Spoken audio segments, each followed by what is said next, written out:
السلام علیکم یا سیدی یا رسول اللہ وعلی آلک و اصحابک یا سیدی یا حبیب اللہ الصلاۃ والسلام علیک یا سیدی یا خاتم النبیین وعلی آلک و اصحابک یا سیدی یا شفیع المذنبین اللہم صلی علی سیدنا محمد وعلی آل سیدنا محمد کما صلیت علی ابراہیم وعلی آل ابراہیم انک حمید مجید۔ قرآن حکیم فرقان مجید کی جو آیات مقدسہ تلاوت کرنے کا شرف و اعزاز حاصل کیا ہے، ان آیات میں اللہ تعالیٰ قربانی کرنے کا ذکر فرما رہے ہیں۔ 17ویں سپارے کی سورۃ الحج میں فرمایا وَلِكُلِّ أُمَّةٍ جَعَلْنَا مَنسَكًا، اے لوگو ہم نے ہر امت میں قربانی کے سلسلے کو جاری فرمایا ہے۔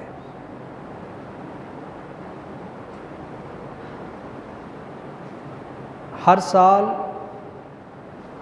اللہ کے فضل سے جن کو اللہ نے توفیق دی ہوتی ہے، اور توفیق سے بھی بڑھ کے جن پہ اللہ کا فضل ہوتا ہے، وہ سنت ابراہیمی کو ادا کرتے ہیں۔ تو یاد رکھیں یہ وہ محبوب عمل ہے کہ جو صرف ہمارے اوپر ہی نہیں، اللہ نے پہلے جتنی امتیں اس دنیا میں بھیجی ہیں ان ساری امتوں میں قربانی کا جو سلسلہ ہے وہ جاری رہا ہے، مگر ان کی قربانیوں میں اور ہماری قربانیوں میں بہت بڑا فرق ہے۔ دو فرق میں آپ کے سامنے بیان کرتا ہوں۔ پہلا فرق تو یہ ہے کہ پہلی امتیں جب قربانیاں کرتی تھیں تو اس کا طریقہ کیا ہوتا تھا کہ وہ اپنے جانور ایک کھلے میدان میں یا پہاڑ کی چوٹی کے اوپر رکھ دیتے تھے، آسمانی بجلی ان کے اوپر گرتی، ان کو جلا دیتی، اور یہ اس بات کی علامت ہوتی کہ اللہ نے اس قربانی کو قبول کر لیا ہے۔ اور جن لوگوں کے جانوروں کو آسمانی بجلی جلاتی نہیں تھی، ختم نہیں کرتی تھی، یہ اس بات کی علامت تھی کہ ان کا مال چونکہ حلال کا نہیں، اس لیے اللہ نے ان کی قربانی کو قبول نہیں کیا۔ آپ سوچیں کہ اگر یہی سلسلہ اس امت میں رکھا جاتا تو یہ کتنا سخت حکم ہے کہ اس دور میں جس کی قربانی قبول نہیں ہوتی تھی لوگ اسے طعنہ مارتے، وہ لوگوں کے سامنے گناہگار بن کے آ جاتا کہ تمہارا مال درست نہیں تھا، تمہاری کمائی حلال کی نہیں تھی، اس لیے اللہ نے قربانی قبول نہیں کی۔ وہ بیچارہ شرم کے مارے لوگوں کے سامنے آتا ہی نہیں تھا۔ تو آپ سوچیں کہ اگر یہی سلسلہ اس امت میں بھی ہوتا اور جس کی قربانی قبول نہ ہوتی لوگ تو اسے طعنے مار مار کے، مینے مار مار کے شرمساری کر دیتے، نادم کر دیتے، شرمندہ کر دیتے، مگر اس میں ہمارا کوئی کمال نہیں، یہ فقط کمال ہے تو ذات مصطفیٰ صلی اللہ علیہ وآلہ وسلم کا کمال ہے۔ یہ اللہ نے ہماری کیا حیثیت ہم گناہگاروں کی، یہ فقط حضور کی ذات اللہ کے اور ہمارے درمیان میں موجود ہے، صرف ذات مصطفیٰ کے وسیلے کی وجہ سے اللہ نے کہا کہ تم ذبح کر لو، قربانی کس کی قبول کروں کس کی نہ کروں یہ میری ذمہ داری ہے۔ تو اس انداز کے ساتھ اللہ نے حضور کی امت کے گناہ گاروں کے گناہوں کے اوپر اللہ نے اپنی چادر پردے والی ڈال رکھی ہے۔ یہ پہلا فرق ہے۔ اور دوسرا فرق کیا ہے کہ پہلی امتیں جب قربانیاں کرتی تھیں تو ظاہر ہے کہ وہ ان کا گوشت نہیں کھا سکتی تھی، لیکن اس امت میں حضور کے صدقے جس جانور کو ہم ذبح کرتے ہیں اس کا گوشت کھانا ہمارے لیے حلال ہوتا ہے۔ حالانکہ آپ فطری اور عقلی طور پر دیکھیں، دنیا کا اصول بھی یہی ہے کہ ہم جو چیز کسی کو دے دیتے ہیں پھر اس سے واپس نہیں مانگتے، یا جو چیز ہم کسی کے نام کر دیتے ہیں پھر وہ اسی کے نام کی ہوتی ہے، ہمارا عمل دخل اس چیز میں باقی نہیں رہتا۔ تو جب ہم قربانیاں کرتے ہیں ہر سال، اس سال بھی انشاءاللہ کریں گے، تو مجھے بتائیں کہ قربانی ہم کس کے لیے کرتے ہیں؟ جی اللہ کے لیے کرتے ہیں۔ بسم اللہ اللہ اکبر، قل ان صلاتی و نسکی و محیای و مماتی للہ رب العالمین۔ حکم بھی یہی ہے کہ تم یہ اعلان کرو کہ تمہاری نماز بھی اللہ کے لیے، تمہاری قربانیاں بھی اللہ کے لیے، تمہارا اس دنیا میں زندہ رہنا بھی اللہ کے لیے ہونا چاہیے، اور اس دنیا سے چلے جانا بھی اللہ کی رضا کے لیے ہونا چاہیے۔ تو ہم جب جانور کی گردن پہ تکبیر پڑھ کے چھری پھیر دیتے ہیں تو ہم اس بات کا اعلان کرتے ہیں کہ اللہ میری ملکیت اس پہ ختم ہے، اب اس کا تو ہی مالک ہے، یہ میں نے تیرے نام پہ کر دی، تیرے سپرد کر دی۔ تو چاہیے تو یہ تھا کہ جو چیز ہماری ملکیت سے نکل جائے، ہمارا عمل درآمد بھی اس سے ختم ہو جائے، مگر اللہ تعالیٰ نے حضور کے صدقے دوسرا کرم ہمارے اوپر یہ کیا ہے، فرمایا کہ میں تمہیں ان جانوروں کا گوشت کھانے کی اجازت دیتا ہوں۔ اور کتنی ہی خوبصورت عبادت ہے یہ قربانی والی۔ آپ جانور کا بھاؤ تاؤ کر رہے ہوتے ہیں، فرشتے آپ کے اس عمل کو عبادت کا درجہ عطا فرما دیتے ہیں۔ قربانی کے جانور کا بھاؤ تاؤ کرنا بھی عبادت ہے، پیسے دینا بھی عبادت ہے، جانور گھر لے کر آنا، اس کی خاطر تواضع خدمت کرنا، یہ بھی عبادت ہے۔ عید کے دن اس کی گردن پہ چھری پھیر کے خون بہا دینا، یہ بھی عبادت ہے۔ اور اس جانور کا گوشت تقسیم کر دینا بھی عبادت ہے۔ اور اگر آپ اس کا گوشت خود بھی کھائیں گے تو ہر بوٹی کے اوپر اللہ آپ کو عبادت کا ثواب عطا فرمائے گا۔ یہ سارا کرم اللہ نے ہم گناہ گاروں کے اوپر کیا ہے، تو فقط حضور علیہ السلام کی ذات حوالہ صفات کی وجہ سے کیا ہے۔ تو قربانیاں کرنا، دن قریب ہیں، آپ منظر دیکھ رہے ہیں، بازاروں میں سڑکوں میں جانور آ رہے ہیں، لوگ خرید رہے ہیں، خریدنے کی نیت کر رہے ہیں، نیت کر چکے ہیں، ارادہ کر چکے ہیں۔ تو بعض لوگ یہ سوال کرتے ہیں جب بھی بڑی عید کے دن قریب آتے ہیں کہ جو فلسفی قسم کے لوگ ہوتے ہیں، اپنے آپ کو دانشور سمجھنے والے اور ہر چیز کو عقل کے ترازو کے اوپر تولنے والے، وہ سوال کرتے ہیں کہ اتنے ہزار قربانی کے جانور پہ لگانے کی کیا ضرورت ہے؟ میرے پڑوس میں بڑا غریب بندہ رہتا ہے، میں قربانی کے پیسے اگر اس کو دے دوں تو قربانی ہو جائے گی؟ ایسے سوال پوچھتے ہیں لوگ علماء سے، ہر سال پوچھتے ہیں کہ جن پیسوں کی میں نے قربانی کرنی ہے، چاہے وہ چھوٹا جانور ہے یا بڑے میں حصہ ڈالنا ہے، میرے خاندان میں، میرے محلے میں بڑی ماڑی فیملی ہے، کمانے والا کوئی نہیں، بچے یتیم ہو گئے، بیوی بیوہ ہو گئی، تو اگر میں وہ قربانی کے پیسے ان کی خدمت کر دوں تو ثواب مل جائے گا۔ تو یاد رکھیں، حدیث پاک میں آتا ہے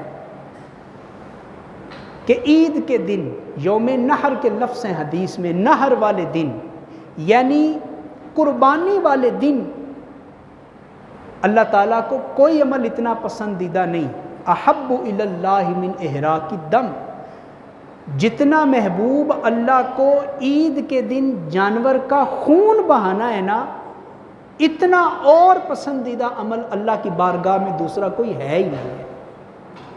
اس کا کیا مطلب؟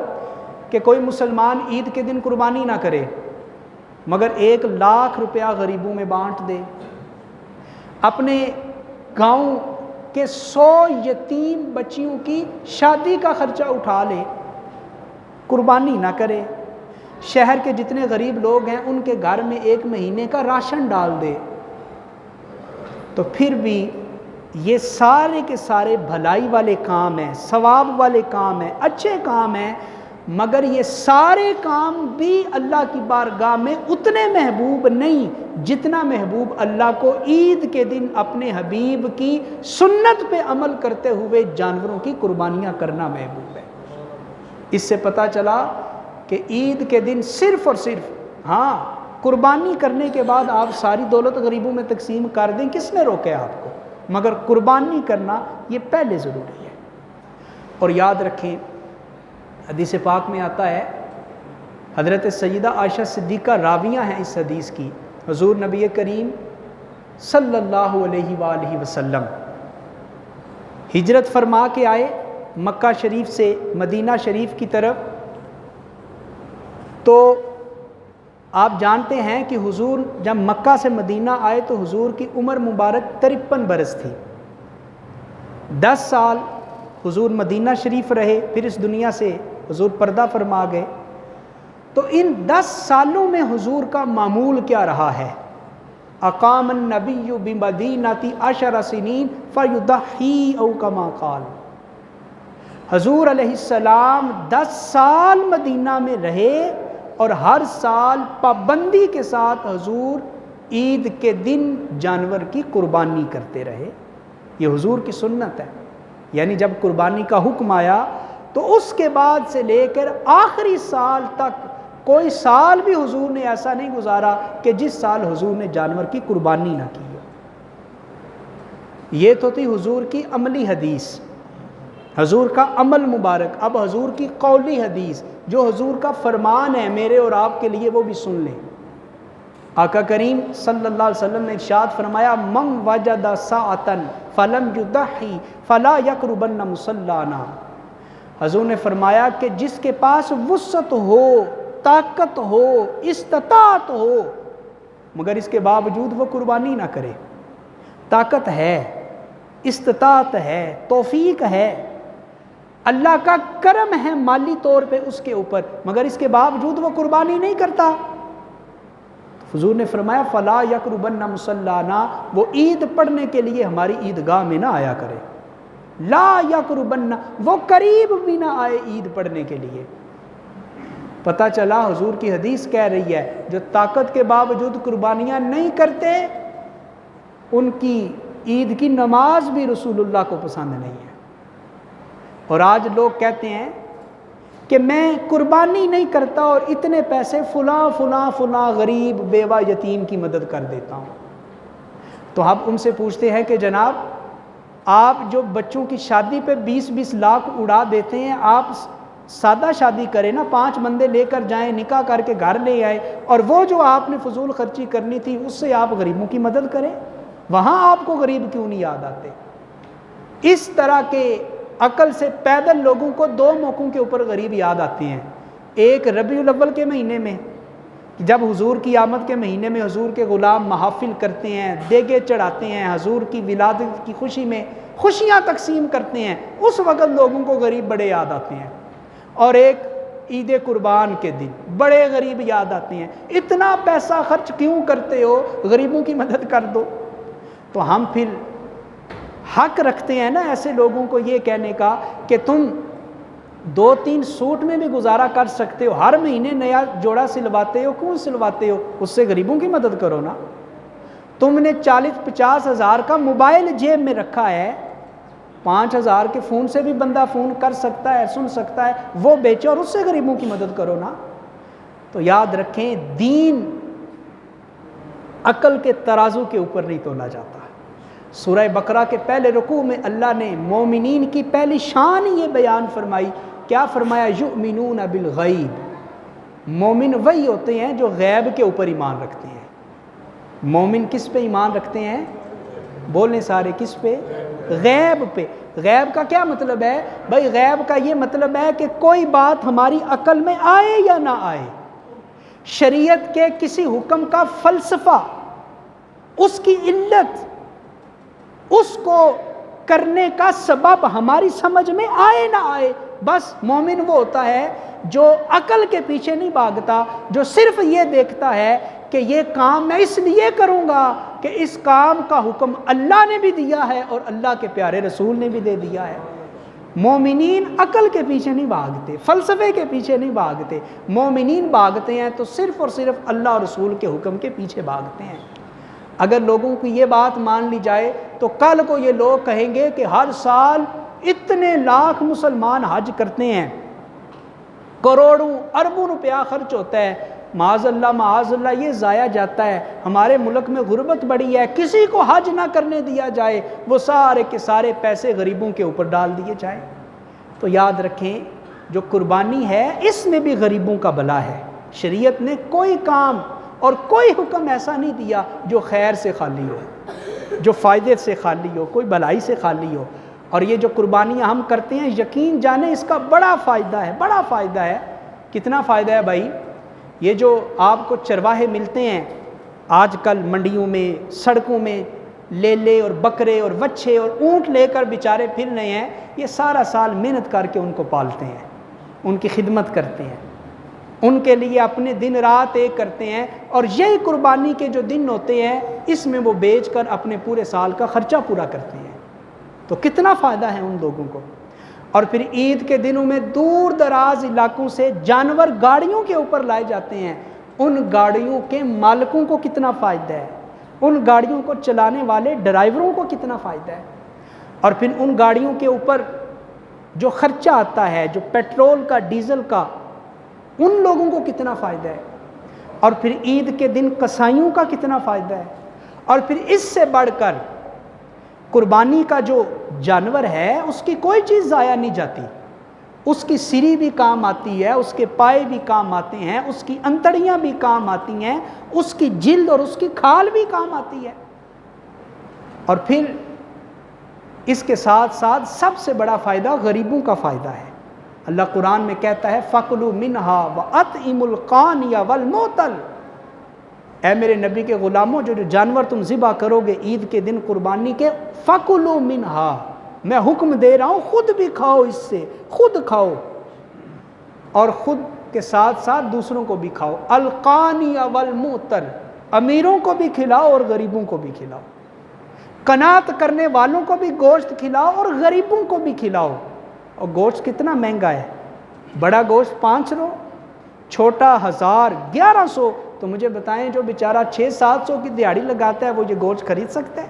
کتنے لوگ آپ یہاں بیٹھے ہیں ایمان سے، چلے میں پوچھتا نہیں، سوچیں کتنے لوگ ہیں جو ہر ہفتے چھوٹا گوشت کھاتے ہیں یا ہر مہینے چھوٹا گوشت کھاتے ہیں؟ تو بہت ساری اللہ کی مخلوق ایسی بھی اس دنیا میں رہتی ہے جو صرف گوشت کھانے کے لیے بڑی عید کا انتظار کرتی ہے۔ تو اس لیے عقلی طور پہ اعتراض نہ کیا جائے کہ قربانی کرنے کا فائدہ کچھ نہیں، یہ سرکولیشن آف ویلتھ ہے، یہ دولت کی تقسیم ہے، اور اس میں فائدہ ہی فائدہ ہے، امیر کا بھی، غریب کا بھی، کسانوں کا بھی، چرواؤں کا بھی، ڈرائیوروں کا بھی، جناب قصائیوں کا بھی، امیروں کا، غریبوں کا، ہر ایک کا فائدہ ہے قربانیوں میں۔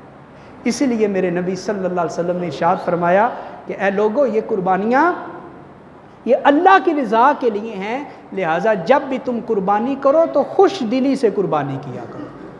کیا حضور نے فرمایا؟ خوش دلی سے، خوش ہو کر قربانیاں کرو۔ اس حدیث کے اوپر جب میں نے غور کیا اور محدثین کی تفسیر اور تشریح پڑھی اس حدیث کے اوپر، کیا مطلب ہے اس کا کہ خوش ہو کے قربانیاں کرو؟ کوئی رو کے بھی قربانی کرتا ہے؟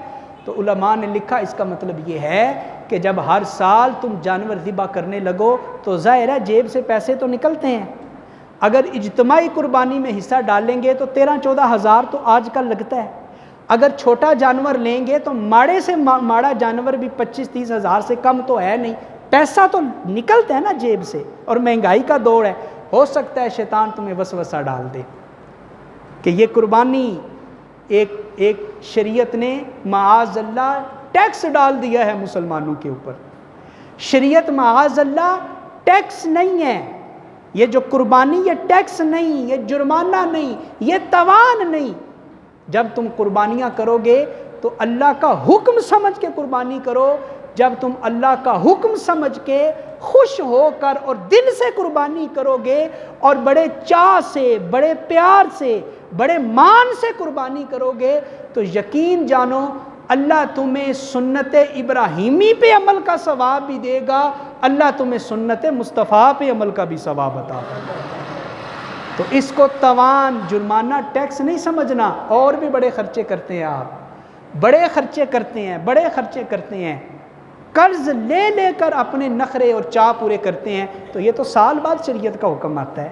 تو اس کو ٹیکس سمجھنا معاذ اللہ، بوجھ سمجھنا اپنی جیب کے اوپر، یہ جو ہے یہ ایک مسلمان کا شیوا نہیں ہو سکتا. اور سب سے بڑی بات، قربانی چونکہ یہ یاد دلاتی ہے حضرت سیدنا ابراہیم علیہ السلام کی یاد. قربانی کس پیغمبر کی یاد ہے؟ حضرت بول لیں حضرت ابراہیم علیہ السلام. آپ کی سیرت کے چند گوشے میں نے پچھلے جمعے آپ کے سامنے رکھے تھے. اللہ نے حکم دیا نا حضرت ابراہیم کو ذبح کریں اپنا بیٹا. تو ذرا فلسفہ دیکھیں قربانی کرنے کا. اللہ تعالیٰ نے آپ سب کو اولاد دی ہے، اللہ سب کی اولاد کو صحت و سلامتی والی عمر خضر عطا فرمائے. تو بیٹا کالا کلوٹا بھی ہو تو والدین کے لیے چاند ہوتا ہے. اور حضرت اسماعیل اللہ اکبر پیغمبر زادے حضرت ابراہیم کے گھر پیدا ہوئے ہیں. تو بیٹا کالا کلوٹا بھی والدین کو پیارا لگتا ہے. تو کیا خیال ہے حضرت اسماعیل تو وہ ہیں جن کی پیشانی میں نور مصطفیٰ چمک رہا تھا. حضرت اسماعیل کوئی عام پیغمبر ہیں؟ آپ وہ پیغمبر ہیں جن کی نسل سے، جن کی اولاد سے میرے اور آپ کے آقا صلی اللہ علیہ وسلم اس دنیا میں تشریف لائے. تو اللہ نے حکم دیا پہلے حضرت ابراہیم کو کہ بیوی ہاجرہ اور بیٹے اسماعیل کو ایک ایسی وادی میں چھوڑ کے آؤ جہاں کسی قسم کی آبادی کا نام و نشان بھی نہیں ہے.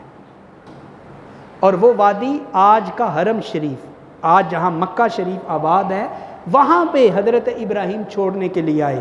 قرآن کے لفظ ہیں وادٍ غیر ذی زرع، ایسی وادی جہاں کوئی آبادی نہیں، کوئی محلہ نہیں، کوئی گاؤں نہیں، کوئی شہر نہیں، کوئی فصل نہیں، کوئی پھل نہیں، کوئی درخت نہیں، کوئی چشمہ نہیں، کوئی کنواں نہیں. چند کلو کھجوریں اور پانی کا ایک مشکیزہ حضرت ابراہیم نے دیا بی بی ہاجرہ کو اور حضرت اسماعیل کو. اور جب واپس جانے لگے نا، چھوڑ کر مکہ واپس جانے لگے، تو حضرت ہاجرہ نے پوچھا بتاتے جائیں مجھے اس ویران جگہ میں آپ مجھے کس کے سہارے چھوڑ کے جا رہے ہیں؟ تو حضرت ابراہیم نے جواب دیا اے ہاجرہ، میں تمہیں کسی انسان کے یا کسی جن کے یا کسی فرشتے کے سہارے نہیں، میں تمہیں پروردگار کے سہارے چھوڑ کے جا رہا ہوں، تمہیں اللہ کے سہارے چھوڑ کے جا رہا ہوں.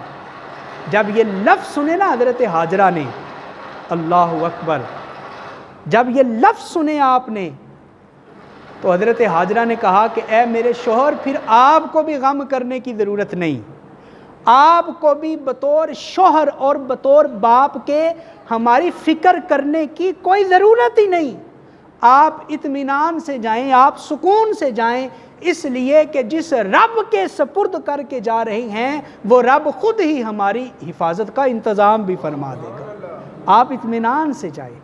حضرت ابراہیم تشریف لے گئے. پھر اللہ نے حکم دیا کہ واپس جائیں. جب حضرت ابراہیم 8-9 سال کے ہوئے بعد روایات میں ہے 13 سال کے ہوئے تو اللہ نے حکم دیا، توجہ میری طرف رکھیں، کیا حکم دیا؟ کہ اپنے بیٹے کو ذبح کریں۔ حضرت ابراہیم آئے اپنی بیوی ہاجرہ کے پاس اور کہا کہ دوست کے ہاں دعوت پہ جانا ہے، بیٹے کو تیار کر دو۔ یہ آپ سنتے ہیں، ہر سال سنتے ہیں، لیکن یہ ہم نے یاد تازہ کرنی ہے نا۔ اور قربانی جب آپ یہ سنیں گے تو پھر آپ کے اندر قربانی کرنے کا جذبہ پہلے سے زیادہ ہو جائے گا، پہلے سے زیادہ۔ حضرت ابراہیم تو اپنے بیٹے کو ذبح کرنے جا رہے ہیں، ہمیں تو صرف جانور قربان کرنے کا حکم ہے۔ بیٹے کو تیار کرو۔ حضرت ہاجرہ نے بیٹے کو غسل کروایا، اچھے کپڑے پہنائے، آنکھوں میں سرما لگایا اور باپ کے سپرد کر دیا۔ حضرت ابراہیم جب لے کے نکلے تو شیطان آ گیا انسانی شکل میں اور آ کر کہنے لگا، ہاجرہ جانتی ہو کہ ابراہیم بیٹے کو کہاں لے کر جا رہے ہیں؟ آپ کہنے لگی دوست کے ہاں دعوت پہ جا رہے ہیں۔ کہنے لگا دعوت نہیں، وہ تو بیٹا ذبح کرنے کے لیے جا رہے ہیں۔ حضرت ہاجرہ کہنے لگی کیسی باتیں کر رہے ہو، بھلا کسی باپ نے اپنا بیٹا بھی ذبح کیا ہے؟ اور بیٹا بھی وہ جو 14ویں کا چاند ہو، اور بیٹا بھی وہ جو اللہ نے بڑھاپے میں عطا کیا ہو، تو کیسی باتیں کر رہا ہے؟ شیطان نے جب یہ سمجھا نا کہ بات نہیں بنے گی، پھر اس نے راز کھولا اور کہنے لگا اصل بات یہ ہے کہ ابراہیم کو ابراہیم کے رب نے حکم دیا ہے ذبح کرنے کا، اللہ نے حکم دیا ہے۔ جب یہ سنا تو حضرت ہاجرہ کہنے لگی اچھا اللہ نے حکم دیا ہے اور تو مجھے روکنے کے لیے آیا ہے، پھر تو پکی بات ہے تو تو ہے ہی شیطان، تو تو شیطان ہے جو وسوسہ ڈالنے کے لیے آیا ہے، جا یہاں سے چلا جا، نکل جا میرے گھر سے۔ شیطان کہنے لگا تو کیسی ماں ہے؟ ایموشنل بلیک میلنگ، تو کیسی ماں ہے؟ بیٹا، ایک ہی بیٹا ذبح ہونے جا رہا ہے، تیرے دل میں ماں کی ممتا موجود نہیں؟ تیرے دل میں بیٹے کی محبت موجود نہیں؟ تو اجازت دے رہی ہے؟ تو حضرت ہاجرہ اللہ اکبر، کیا ہی خوبصورت جواب دیا۔ یہ جملہ سنیے اور اپنے ایمان کو تازہ کیجئے۔ حضرت ہاجرہ کہنے لگیں اے لعین شیطان، میرے دل میں بیٹے کی محبت کا جذبہ موجود ہے، مگر یاد رکھ اس سے کہیں زیادہ جذبہ میرے دل میں رب کے حکم کو پورا کرنے کا موجود ہے۔ بیٹے کی محبت اپنی جگہ پہ، اور یاد رکھ یہ تو ایک اسماعیل ہے، قسم بخدا اللہ نے 100 اسماعیل بھی دیے ہوتے اور اس کی طرف سے حکم آ جاتا تو ایک ایک کر کے میں سارے ہی اللہ کی راہ میں قربان کرتی چلی جاتی۔ نعرہ تکبیر، نعرہ رسالت، نعرہ حیدری۔ مختصر کرتا ہوں، وقت نہیں۔ پھر وہ حضرت اسماعیل کے پاس بھی، حضرت ابراہیم کے پاس بھی، تینوں نے کنکر پھینکے، پتھر پھینکے شیطان کی طرف، اور آج اسی لیے حاجی رمی جمرات کرتے ہیں، اصل میں یہ یادگار ہے ان کی سنت کو تازہ کرنا ہے۔ دیکھیں اللہ کو ان کا یہ عمل کتنا پسند آیا۔ قیامت تک لوگ حج کرتے رہیں گے اور قیامت تک لوگ حضرت ہاجرہ کی، حضرت اسماعیل کی اور حضرت ابراہیم کی یاد کو بھی تازہ کرتے رہیں گے۔ اس سے پتہ چلا جو اللہ کے لیے اپنی زندگی وقف کر دیتا ہے، اللہ اس کے نام کو مرنے نہیں دیتا۔ اور جب حضرت ابراہیم پہنچ گئے وادی مینا میں حضرت اسماعیل کو ذبح کرنے کے لیے، تو کیا کہا؟ یہ جو ڈائیلاگ ہوا نا باپ اور بیٹے میں، 19ویں سپارے میں پڑھیں، اردو میں ترجمہ کروں گا، اس کا وہ لطف نہیں جو عربی کے اندر چاشنی ہے۔ دونوں کی جو بات چیت ہوئی، یہ اتنی خوبصورت بات چیت تھی، اللہ نے اس پوری گفتگو کو قرآن کا حصہ بنا کر سینہ مصطفیٰ پہ نازل فرما دیا۔ حضرت ابراہیم نے کہا اپنے بیٹے اسماعیل کو، انی ارا فی المنام انی اذبحک فانظر ماذا تری۔ بیٹے اسماعیل میں نے خواب میں دیکھا اللہ حکم دے رہا ہے تمہیں ذبح کرنے کا، فانظر ماذا تری، بتا تیرا خیال کیا ہے، تیرا ارادہ کیا ہے؟ میں نے تو اپنا ارادہ پکا کر لیا، اللہ نے حکم دیا ذبح کرو، بطور باپ ہونے کے میں نے ارادہ پکا کر لیا۔ فانظر ماذا تری، بیٹے بتا تیرا ارادہ کیا ہے، تیرا ارادہ کیا ہے؟